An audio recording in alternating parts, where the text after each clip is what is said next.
नमस्कार मंडळी, श्री स्वामी समर्थ. बघा मंडळी, रात्री आपण अगदी गाढ झोपेत झोपलेला असतो, पण अचानक आपल्याला काहीतरी वाईट स्वप्न पडतं आणि आपल्याला भीती वाटते. भीती वाटल्यानंतर आपल्याला जी झोप आहे ती येत नाही. असं जर तुमच्यासोबत रोज घडत असेल तर तुम्ही अतिशय साधा पण अतिशय लवकरात लवकर रिझल्ट देणारा हा उपाय अवश्य करावा. उपाय कसा करायचा तर जाणून घेऊ. आपल्याला जर वाईट नजर लागली असेल किंवा वाईट स्वप्न सतत येत असतील तर तुम्ही हा उपाय अवश्य करू शकतात. आपल्याला काय करायचं, आपल्याला 2 हळकुंड घ्यायचे आहे. अगदी हळकुंड असे घ्या तुटलेले, फुटलेले, जे खराब आहे, किडके आहे ते घेऊ नका. त्यानंतर तुम्हाला लाल किंवा काळा जो दोरा आहे किंवा धागा आहे तो घ्यायचा आहे.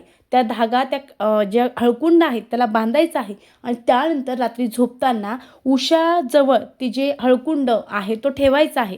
याने आपल्याला वाईट जे स्वप्न आहे ते पडणार नाही. यासोबत जी वाईट नजर आहे ती सुद्धा लागणार नाही. अतिशय साधा, अतिशय प्रभावी उपाय आहे. यानंतर वाईट स्वप्न जे आहे ते थांबले किंवा जी वाईट नजर आहे ती थांबली तर ती जे हळकुंड आहे ते वाहत्या पाण्यामध्ये तुम्हाला नेऊन टाकायचं आहे. अतिशय साधा, अतिशय सुंदर उपाय आहे. निश्चित करावा. श्री स्वामी समर्थ. धन्यवाद.